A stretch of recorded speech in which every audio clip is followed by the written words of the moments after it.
doing? You're supposed to be watching the show.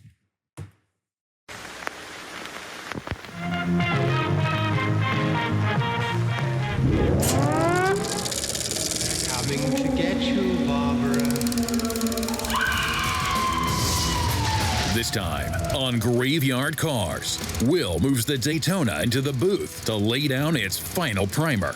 This is the first Daytona I've actually worked on. Mark pays a visit to George to assess his metalwork on the '69 Cuda 383 4-speed.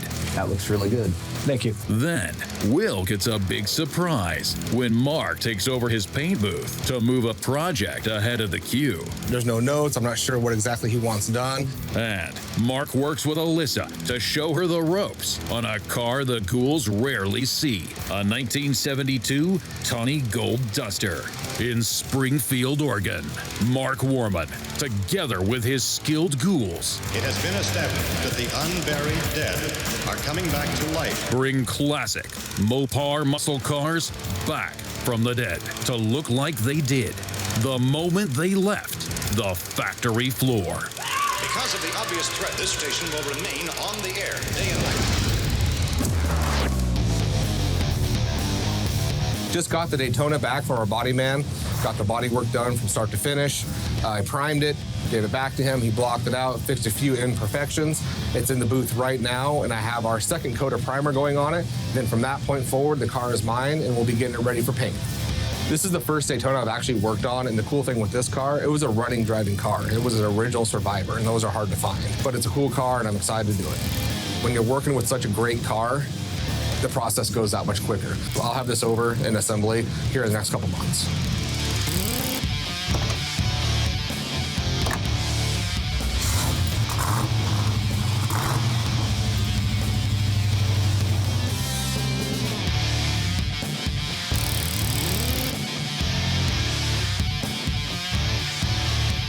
All right, I hope everybody's ready for a fun week. Got a lot going on as usual.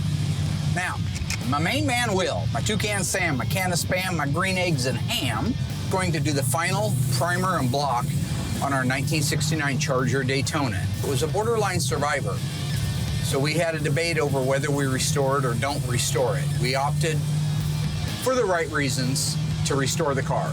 Will has done a primer and block twice on it. This is his final primer. Very exciting because I cannot wait to put that car back together. The guy's been waiting a long time. He bought it brand new and just one of the neatest cars at the shop right now. So George down in the body shop is getting ready to put the quarter panels on our 1969 Cuda Fastback. Now this is a real Cuda A body. It's the very first ones they came out with. I need to work with George on that and make sure that he looks for the things that I have done in the past that he has not, because I've done them and he hasn't. I'm gonna go at it with kind of a military approach because I believe sometimes to get a message across, you have to be a little bit stern. And George is receptive to that. But one of the cars that we've got is our 1972 Duster. This is a really cool car. We're ready to install the drivetrain in it. One of the problems is Will keeps saying, I don't have time to paint the rear end housing. I don't have time to paint the rear end housing. So I'm just gonna squeeze it in there and Will's gonna have to deal with it. Because as soon as he's done with that, we can put the drivetrain in it. Alyssa and I want to work on putting the grill, the side markers, the headlights, some of that front end stuff on the car, mostly because she hasn't worked on an A body either. We only have a few around there. Over in the machine assembly area, we're working on the steering column for that 72 Duster.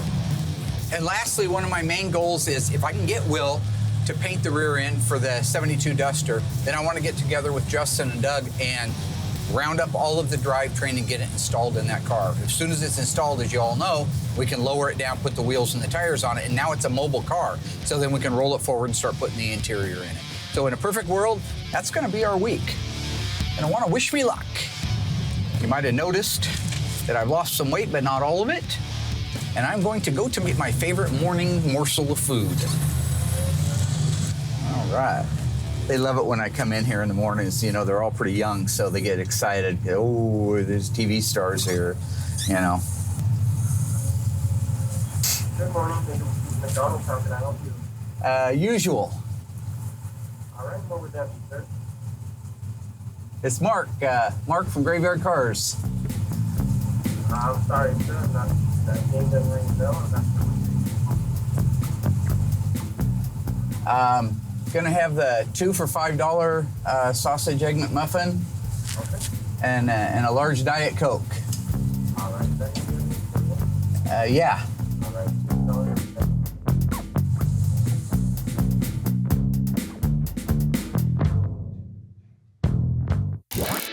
So George has been working really hard on the 69 Cuda 383 4-speed car. Right now he wants me to come out and sign off on the welding work he's done on the right quarter. Okay, doesn't look like that quarter moved at all. Good job. You still got a really nice wide line there. That looks really good. Thank you. I looked at it a few days ago to make sure that the quarter was where it needed to be before they welded it on. So he's finished with the welding. I'm gonna mark that off. And then if that's good, I'll go ahead and tell him to put the left quarter panel on. The door fits good. Spot welds look beautiful there. This still needs to be ground down. I just got to grab the belt sander, just haven't got to it. This looks really nice. Yeah, you're getting it down there, Georgie. Thank you. Once you get that ground down, I want to spot blast all that. Okay. No more going over anything that's not just beautiful virgin metal. Nice job. Look at those spot welds. Oh, George, you're getting the hang of it. Starting to come together. Yeah.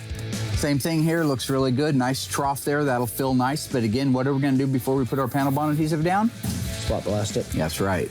This looks great through here. Oh, that's a nice fit, look at that. These actually, a lot of times on these replacement quarter panels, this trough doesn't line up, but that looks really good. Go ahead and hang your left quarter panel. Once you get it hung on there, get it screwed into place, I'll come out just like I did on the right-hand side and I'll sign off on it. Then you can go ahead and start welding. Thank you, sir. No problem. I like to say, thank you, sir, no problem. Start! I like to get more military. Let's get a little bit more military. You want more How about military? sir, yes, sir? Sir, yes, sir. Yeah, I like that. All right. What'd you say? Yeah, puff your chest out, right? Yeah. And click your heels together. Yes, that's what I'm looking for. I got you covered. At ease. All right. That's what I'm talking about. Ha ha ha!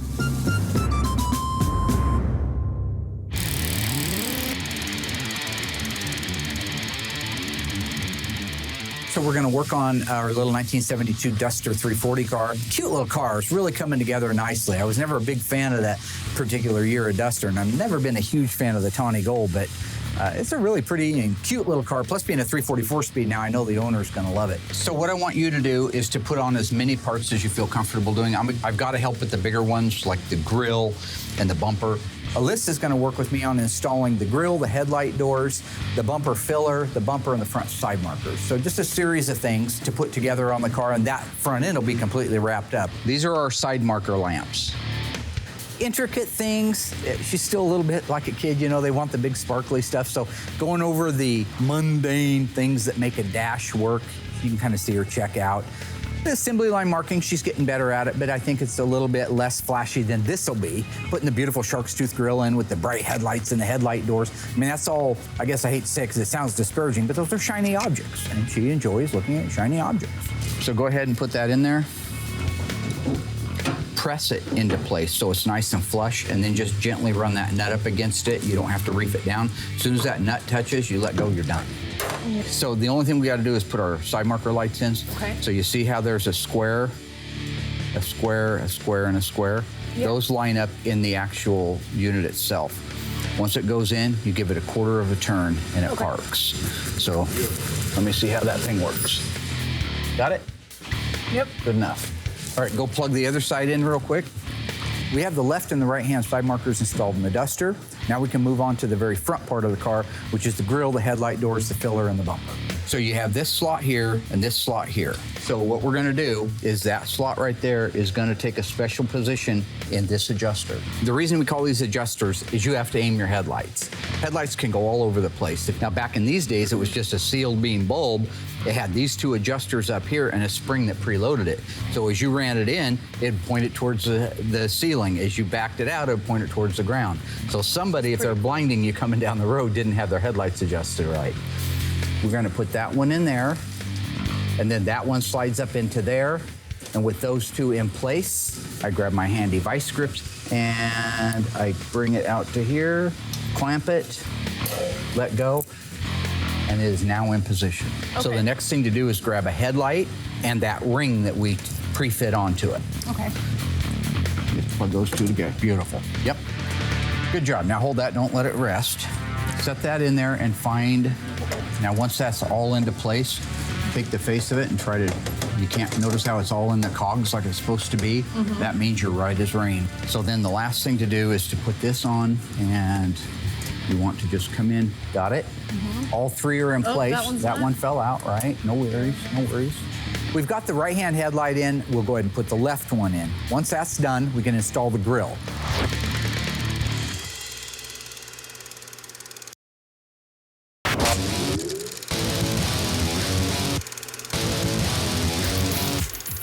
In 1968, Dodge built 1,983 Coronet RT hardtops with a 440 and a 4-speed. This particular one is optioned with a console shift, bucket seats, tick-tock-tack, turn signal indicators, bumblebee stripe, and it's painted in the beautiful PP1 bright red. What made this a really cool car for me is its original paint, original engine, and original transmission. I think that in 1968, if you could have gotten a cold air induction ram charger hood, that probably would have been optioned on there as well. But that all adds up to why I selected this as our Graveyard Cars Corpse of the Week. We've got the right-hand headlight in. We'll go ahead and put the left one in. Once that's done, we can install the grille. Beautiful. I love those grills. Get that thing in place, get it centered side to side exactly where it goes. Then the headlight doors or the bezels can go on last. If you look in here, see that square hole? Yep. That's designed to have this square unit put into it. This is a spacer that comes out and the screw will go into that. Okay. So go ahead and push that in there. It just pushes in and snaps. Got to wiggle it a little bit. Give it. Perfect. There's one up above it. Perfect. Now go to the other side. The 1971 Plymouth Duster 340 came with the coolest grill on the planet, called the Shark's Tooth. 71, 72 Duster 340s and 71 and 72 Twisters, which came with a lot of really cool options, and the Shark's Tooth grill is one of them. So with the headlight and the headlight retainers in place, we're now ready to put in the legendary grill assembly. You'll see here in the back, you've got the position for your bulbs to go into. Those are already in place and hanging right here. Okay. Okay, so go pull the other one out and put it in that same position. Okay. Those are gonna go into these right here, turn and lock. Then this is the bottom of the grill. We got these, and go ahead and put your lights in. They'll only go one way. So now we're just going to go up, locate that first hole, go in with the bottom first. None of the things that we do in this shop are above Alyssa's ability someday.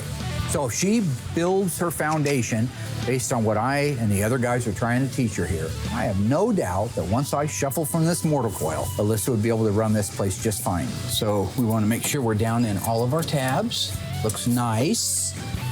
So then this is going to roll straight in. And it's got to go up over the top of that ledge. So that one's got to go over that ledge. There you go. Nice, nice. That went in nicely. Okay. I'll hold it in place for you. And it just pushes in there. Sometimes they're tougher than others. Yeah, there we go. Okay, last one here. Beautiful. Yeah. So go ahead and set that screw in there. That's the one that's like a bolt. Is that started? Yep. Okay, good. All right, you're gonna want your Phillips screwdriver.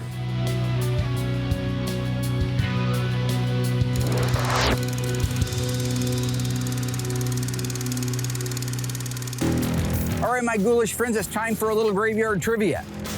Earlier, we introduced the 68 Dodge Coronet RT, two-door hardtop 440 4-speed car. We learned that its numbers matching. We also learned something else. How many 440 4-speed 68 Coronets were built with a two-door hardtop? Was it 1983, 1973, or 1963? The answer coming up after the break.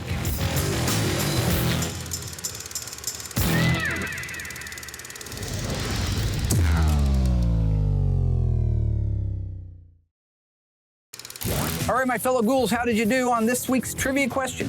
How many 1968 Coronet two-door hardtop 444 speeds were built? If you answered 1983, you were right. It also means you probably paid attention when I introduced the car earlier. Now, 1963, if you'd said that, was 1 year after I was born, brought into this world. I was already reading by that time. 1973, I was 11 years old and had my first paper route where I met Royal Yoakum. And he quickly quit his paper route, so I have my paper route and his paper route. But if you're looking for how many 68 Cornet RT two-door hardtop 444 speeds were built, you're gonna have to stick with 1983. So.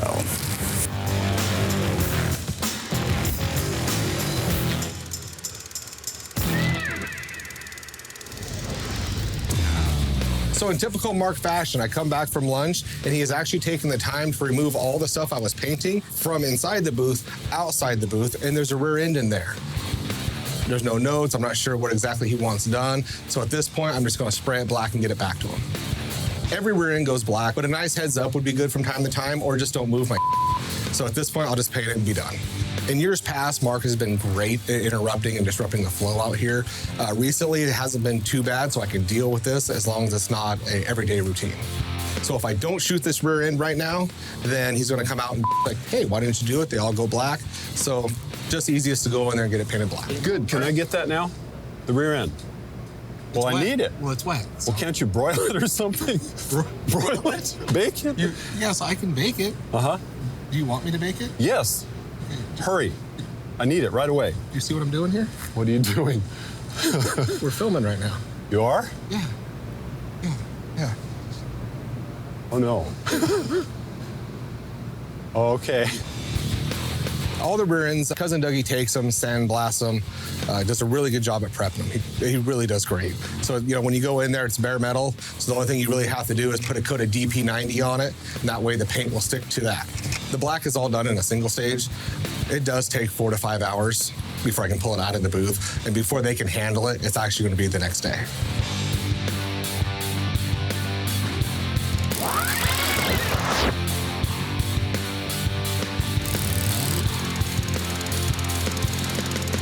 The next evolution of graveyard cars is going to be graveyard dreams. That's going to be what we've been talking about, where you can call me up and order anything you want. That's what Jim did with the 72 Duster. Find me a car and make it look like the Monroney that I have from my original car. So I want Alyssa to have her hands on this, have the experience, have her, you know, a little bit of sweat, blood, and tears on this car. So when Jim comes out and gets it, it'll mean more to her. You want to put the brackets on the bumper, which is what we've done here, okay? But you want to leave these loose. There's a little bit of adjustment in these. Okay. So leave them loose enough that those things will just slide really easy. And then once it's in position, we center it side to side and we can go ahead and tighten it down. Okay. Let's roll it up and see if it goes up like it should. It does, okay. Grab your other bolt. Kind of set it where you think it might go. So right here, this gap, you see my finger? Mm-hmm. So now we're going to check it against the other side. That's the easiest way to tell. And that is just exactly where we want to be. Okay, if you can go up a hair, just a hair, right there. We got 2 more things to do here. Hold it good with your other hand so it can't slip off. If it hits anything, it hits your hand. You can grow a new hand. I can't get a new license plate. Okay. Boom. All right.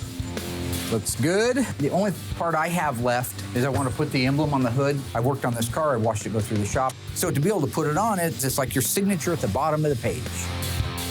See these barrel clips? Uh-huh. They're already in place. These are designed to be put on from the outside. Now, a lot of butcher shops, they don't know what barrel clips are, so they don't even put them in. They'll just go through the back, drill a hole for an access to put a speed nut on the back. We do it the way the factory did. So we line this little bad boy up here. This thing lines up perfectly in there, okay? And then it's just a matter of pressing it down into each one of the holes. Is that beautiful or is that beautiful? All right, looks pretty good. Looks nice, doesn't it? It's Yes. all the way down, nice and flush. It's gold. You can have a little stamp put together, dip it in some ink, and give it a hammer on the backside and put it in the bank.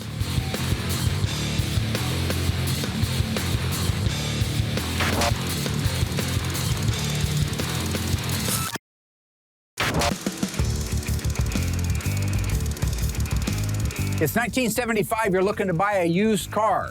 Muscle car era is gone. The motto Race on Sunday, sell on Monday, that's gone. The cars are all but forgotten, really. They're still on the streets, but most people are thinking of gas mileage because gas was expensive. So the question is, if it was you and it was 1975, which car would you want to go cruising around with your friends and your family in? Would it be a 69 Charger, 318, automatic, air conditioning, power steering, power brakes?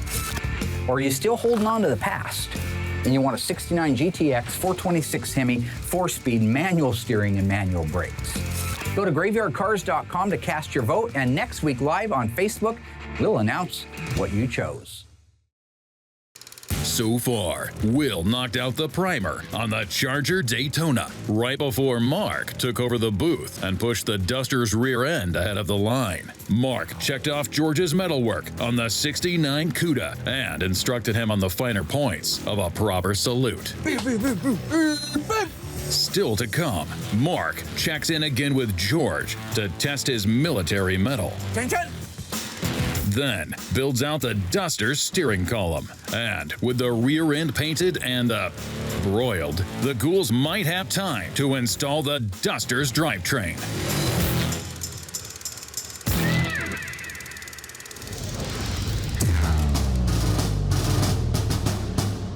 Hands up! At ease. All right, let's have a look at it. I like that. I like malleable employees. I like that. Well, thank you. This is a real Cuda. The A57 package meant, when it was introduced mid-year, that it went from a Barracuda Formula S, let's say, with a 383 4-speed, over to the actual Cuda model. This was the first time Plymouth called it a Cuda. It's a little bit wide, but by the time we're done doing body work, primering, painting it twice, which we do our cars, this gap will look exactly the way it's supposed to. Okay, that looks good. This seam right here, there's areas here, because we didn't replace this panel, this is the original, that it gets a little bit kind of like a potato chip, kind of wavy through there. You'll need to tap that down and get a good flat, flush finish before he starts welding on it. That hot!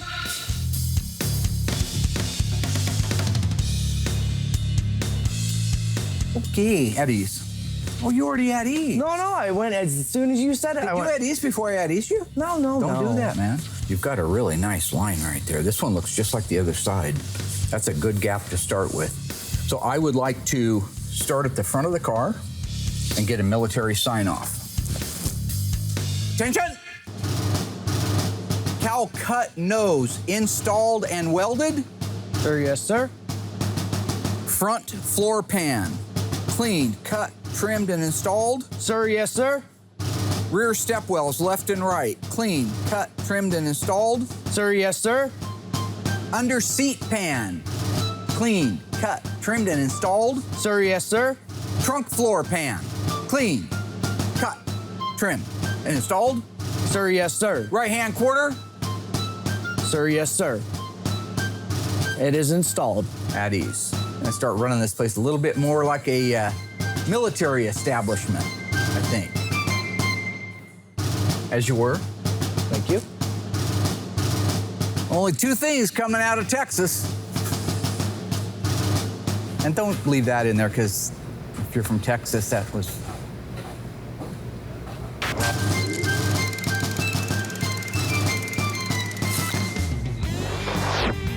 So while everybody's working hard on getting the 72 Duster wrapped up, I'm gonna put the steering column together. Remember, this is a dream car. We bought a car that was a slant 6 automatic on the column, and we're converting it over to a 340 and a 4-speed for this guy. Here you can see that they're the exact same length, overall length. This one for the automatic on the column, this one for the 71 to 74 B&E body. Now, in 71, to get the key out of the ignition, you had to press this little tab down, but this is what you would have had on that floor-shifted car. The rest of it's very similar. The compelling thing is, this is a 3-piece unit that makes up the automatic on the floor or the 4-speed on the floor, where this one is a 2-piece unit. So when you're doing a conversion on one of these cars, to do it right, you would want these 3 pieces. The rest of the column is exactly the same. First thing is this little jewel right here. This is the lock. This is the lock is going to engage with this sprocket. It's gonna go a little something like that, and I'll show you again how it all sets in space. But that is what would lock the column from being able to steer. It's also one of the first pieces that we have to put into our collar. So it goes down in this crevice right here. The collar, it's gonna line up with the second collar with all these holes. This little spring is very important. It makes this click back into position like it's supposed to. And it's easier now to put it in than after this is in place, especially if you have fat little sausage fingers like mine. So this hole right here goes like that. Feed this around it, around to here. Grab our needle nose pliers, and we'll clip that spring on there from here, just like this. And now, if you wanted to get the key out, you turn it back to here. But until you did this, the key would not come out. Once you did this, once you pull that key out, that'll stay down like that. As soon as you put the key in and go to the first click, it snaps back to there. So with that in place, we can put the intermediate collar in. We will put this in place.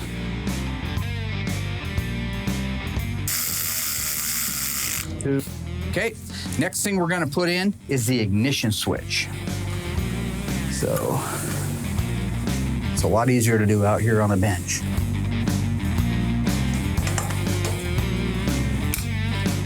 We can put in the key in buzzer switch.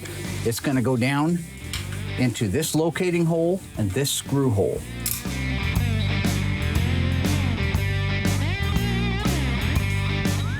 I will show you how the key will work. This pin is gonna pop out into that opening. That's what keeps you from being able to walk up this car, jerk this thing out of there, put a pair of pliers down there and run that ignition switch. So all that stuff you see in the movies is all fake. All fake, meatball. Hear that? Sweet. That thing is now where it belongs. If I take the key, see how it pushes that switch down? That closes the contacts. That tells the car there's a key in the ignition and that buzzer starts going off. You take it back like that, quiet. Okay, so with that in place, I just need to put the retainer on right here that goes over the lock that actually controls the steering wheel lock and this key release mechanism at the back. This small plate right here goes into position like that.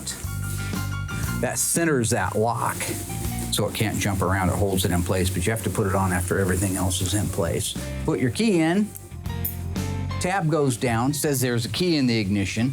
Close your door, you don't have any buzzing sound. Watch this lever when I turn to the on position. See how it jumped up there? You go back to get the key out and you can't get the key out. You have to come all the way back to this to be able to get the key out.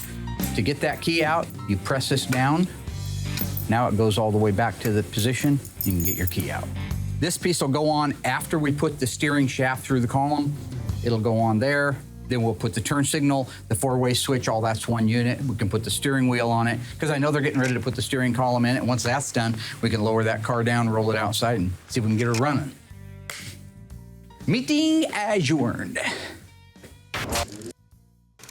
Hello, my ghoulish friends, ghouls and ghoulettes. Time for another trivia question. True or false? 1967 was the first year you could get a cold air induction hood on a Mopar production vehicle. If you think you know the answer, stay tuned after the break. I'll let you know.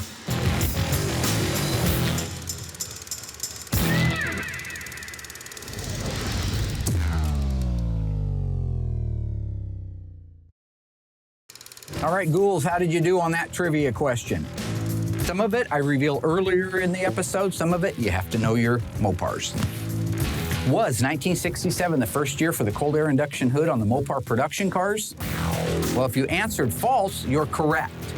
In fact, 1969 was the first year for cold air induction hoods. You had your 69.5 Roadrunner, your 69.5 Super Bee. Those both had fiberglass cold air induction hoods. You also had the introduction of the Ram Charger on the Dodge model cars in 69 and the Air Grabber on all the Plymouths. So, yes, false, congratulations, you got it right.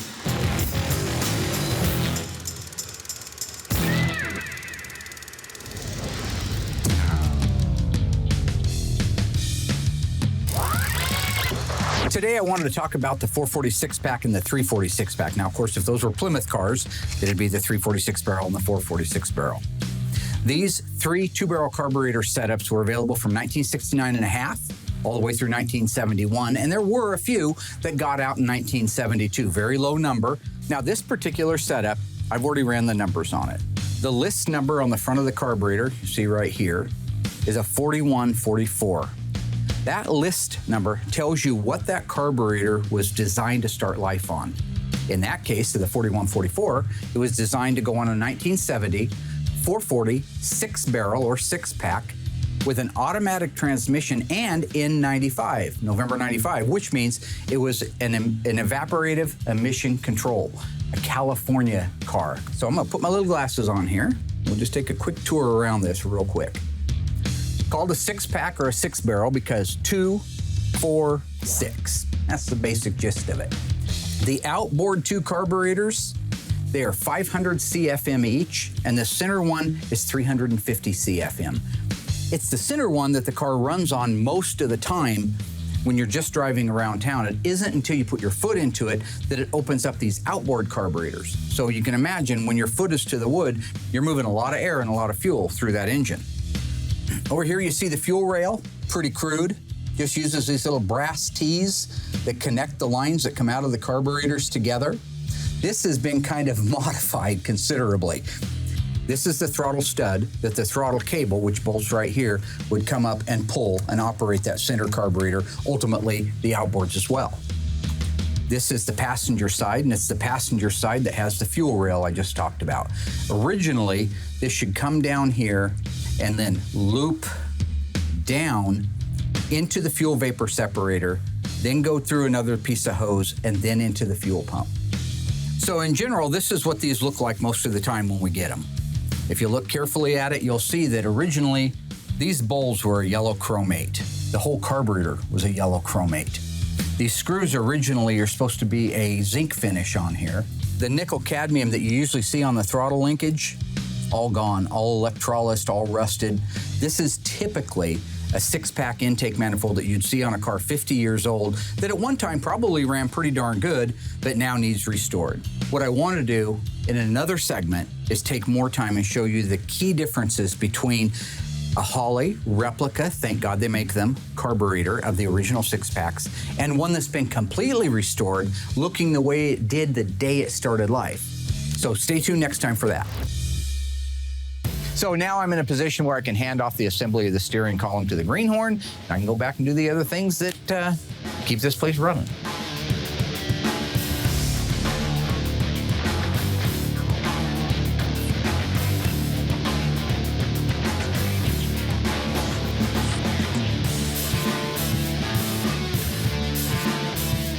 So they're finished with the steering column. It came out beautiful. I'm excited now to see it go in the duster. So we're working on our 1972 Plymouth Duster for our customer on the East Coast who is reliving his childhood by having us build exactly what he bought brand new in 1972. A 344-speed 72 Duster in tawny gold over black interior. So one thing I want to point out before they put the rear axle in, this is an actual A-body 8 3/4 rear axle. A lot of A-bodies out there with the little baby 7 1/4 rear end. It's not right if you got a 340 car, not in this year. It should be an 8 3/4. So that's what we rounded up. An 8 3/4 rear end housing, a 323 sure grip. You got the correct tag on it over here to call out the ratio, and the correct tag to let you know you should use sure grip oil on it. And also, the leaf springs are unique to the 340 as well. So with that, I'm gonna let the guys start putting it in. I've had the drivetrain built out for quite a while now in anticipation of the car getting over. Will did a beautiful job on it, but now it's time to marry the two together. Okay, keep coming. It's about level a little bit more. Let's do it right there. Yep, looks good. Okay, come on in, that and in. There we go. I'm gonna put the top one in. Okay, so the front leaf spring hangers are in place and hand tight. So now let's put the rear shackle mounts in place. Right there. Good. You gotta do one side at a time. Can you pull your way? My way? Yeah. There we go. Wow. Good? Yeah. Here we go. Ready. Here we go, yo. Here we go, yo.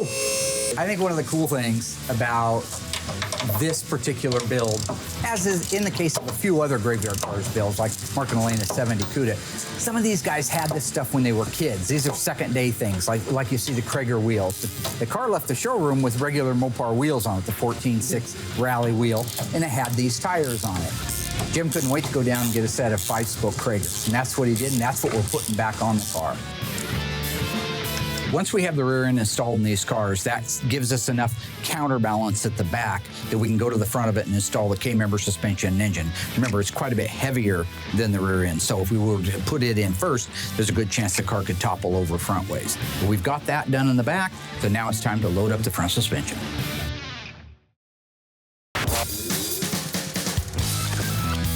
George is really getting to be a good technician. He's been here about 4 years now. And when he first started, he was a great welder, but had never worked on cars before. It's been a process of teaching him slowly how to emulate that original look. And this Cuda really is a great example of how much he's grown. It's fun for me, because a lot of these guys are a lot younger than me, so you can kind of look at them like kids or whatever. And George is a great guy, he's got a great heart, but now he's really got great skills and mad skills. If you look at that car right now, look at those spot welds. Walk around it. Look at the cowl cut nose that's put on it. Look at the spot welds where they emulated where we put the tie bar on. It's absolutely undetectable. Not because you're trying to hide it from anybody. We're filming it and showing you how many panels are getting replaced. We're not ashamed of that, but we're replacing them right, and that's where the pride comes in. So it's fun to watch George grow as an employee, like all of our guys have. So George just came out and got me. The final welding is done on our 69 Cuda. I am here to inspect it, sign it off, make sure it looks the way it's supposed to look. And if it is, then we're able to move it out to the mud room so they can start smoothing it out. One thing I like to see, look at the spot welds. Look at that Georgie. Matched up nicely against the trunk floor extension. You'll see these are about 1.5 inches on center, some cases 2. They were kind of all over the map at Mopar. Wheelhouse is beautiful, look at that. 1 inch to 2 inches on center-ish. Beautiful, they were random, these are random. I love how it pulls it in, because when you paint these things, you get primer on them, you get paint on them. And this thing's sitting at a car show, I want to see if it's had a quarter panel put on it, right? That's my job. If this is too smooth through here, somebody's been there with filler and they've smoothed it out, meaning it never looked good before. But if it has these factory dimples from spot welding, it looks like the quarter's never been replaced. Same thing up here, we've got our pinch weld. This is where the outer rocker meets the quarter panel. 1.5 to 2 inches on center with the spot welds. When those clean up, they'll look beautiful. Oh, look at that. Good job. This is the front leaf spring perch mounting area, or leaf spring hanger area. You were able to do spot welds on that too. So you just came in on both sides? Yep. Really nice. Really good job. George, I give you a lot of crap. Hands up. Doing a good job, man. Thank you, sir. Getting there, you know? Beautiful. So I want to let it down and take a look at the top side, but otherwise it looks fantastic to me. So now I just want to make sure that you duplicated the other side, which you have done. Look at that. Beautiful. Look at you going to town, you little tiger, you. Let's see how our lid fits, if it moved.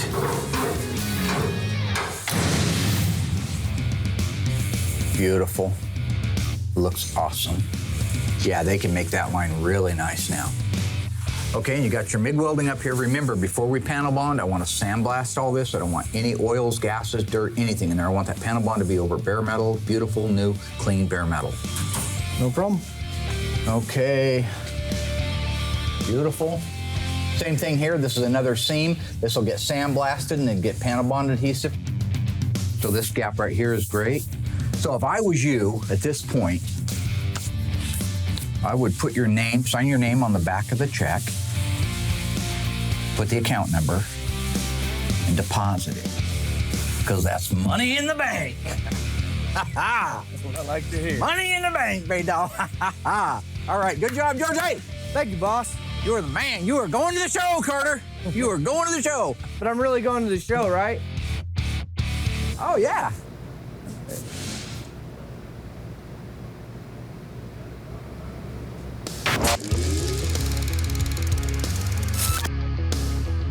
So the guys are getting ready to install the engine, transmission, and the Duster. A couple things that we had a little trouble coming up with I wanted to point out. Thermoquad. Now, 71 was the first year for the thermoquad on the small block. This is 72. Scott up at Harms was able to come up with one of these and rebuilt it. Usually, these plastic housings in the middle are broken and they're not good. He found one that's date coded correct for a 72 Duster, well, 72 340 with a 4-speed. Beautiful job. If you look at that, all the plating is just like we expect on our ABS carburetors, our regular Carters, except he did it on the thermal quad. Jamie over at Pass and Performance, just have fallen in love with that guy from the day we started working with him. I called him up, said I got a 72 Duster, it's an on-numbers car, it's a tribute car, but I'd like to have a 72 A-body 4-speed. He hooked me up, gave us a restored Hirsch shifter box and brand new linkage rods for it. One of the last things you may want to recognize here is the corporate blue. Now, we've talked about it in the past. This car's a 72. Corporate blue was the correct color. If you had a 71 mid-year early, it would be Hemi orange. But later 71s and past that, 72 3/4s, they were the corporate blue. We've already ran this engine, so that's why all the paint is burned off of the exhaust manifolds, except just a little bit up near the heads. So we already know we don't have any leaks, squeaks, rattles, anything weird. So with that, we're truly ready to install it in the car. Ghoul 1, Ghoul 2, let's do it. Yeah. Okay. We're putting the little 340 in it. So there's a lot of room in there. It's much easier to install that than it was to install a big block or a Hemi in one of the E or the B bodies. Okay, here we go. I've got about 2-3 inches. Okay, I'm gonna come your way just a little bit. There. Best part of the job, isn't it? Hold it. Needs to go back. Right there. Right there, yep. Right there's it.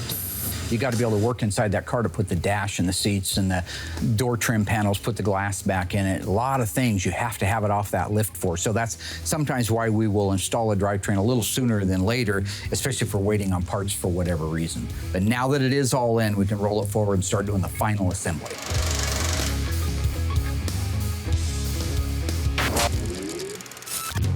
Okay, fantastic week. We did really well. Will got the primer work done on the Daytona.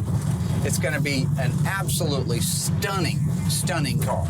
Now, I had to get a little strict with George down in the metal shop, but he came through. There are all kinds of little tweaks, twists, clips, trims that you have to do to make sure that they fit as good as they possibly can before you even begin welding. So that car now finally gets to move forward over to the metal shop. Now, when it comes to painting the rear end, Will did a great job, but I have learned with that guy, the only way to get something if you're in a hurry is just push. Because he's always tomorrow, always tomorrow, tomorrow. Well, do you remember what Apollo Creed said to Rocky in Rocky 3? There is no tomorrow. There isn't. So the only way to get anything out of him is just to force it down his throat. He took care of it, he got it painted. Doug was able to get it completely assembled. That allowed all of us to round up the drivetrain and work together as a team to get it installed. This was the first 340 Duster that we've ever done. So it was fun to be able to put it together, see that corporate blue in there, which is really, really cool accent against the tawny gold. And with any luck, everybody learned a little something on those steering columns. There was a lot of pieces, a lot of things that never get seen, but at least I gave you an insight as to how we do it and what the mentality is behind how we do it. And as always, I'm a proud papa to be able to work with my daughter who has come so far in the world of Mopar restoration from a few years ago. So we were able to put the grille, the headlight doors, the front bumper assembly, and it's small things like that. And people at home say, oh, well, what's it, 5 minutes? Well, it's 5 minutes to put it on, but it's hours to get everything prepped out and ready to go on. So I'd say overall, that was a phenomenal week.